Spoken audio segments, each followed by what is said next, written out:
পর্দার কথা বলে পরে বললা, পুরুষের চোখের কথা তুমি আগে বললা কেন?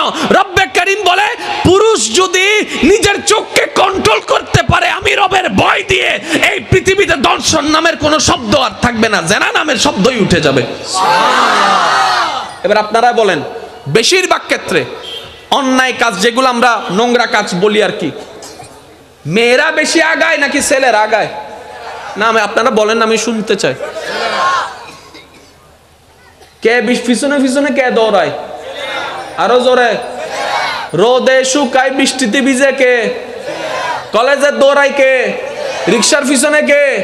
মোবাইল নাম্বার কালেকশন করার পরিশ্রম করে কে? ও ছেলে করো কেন?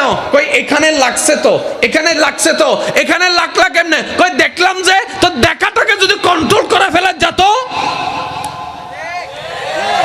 তাহলে আল্লাহ পাক কিন্তু কোরআনে সেই আয়াতটাকে এভাবেই বিশ্লেষণ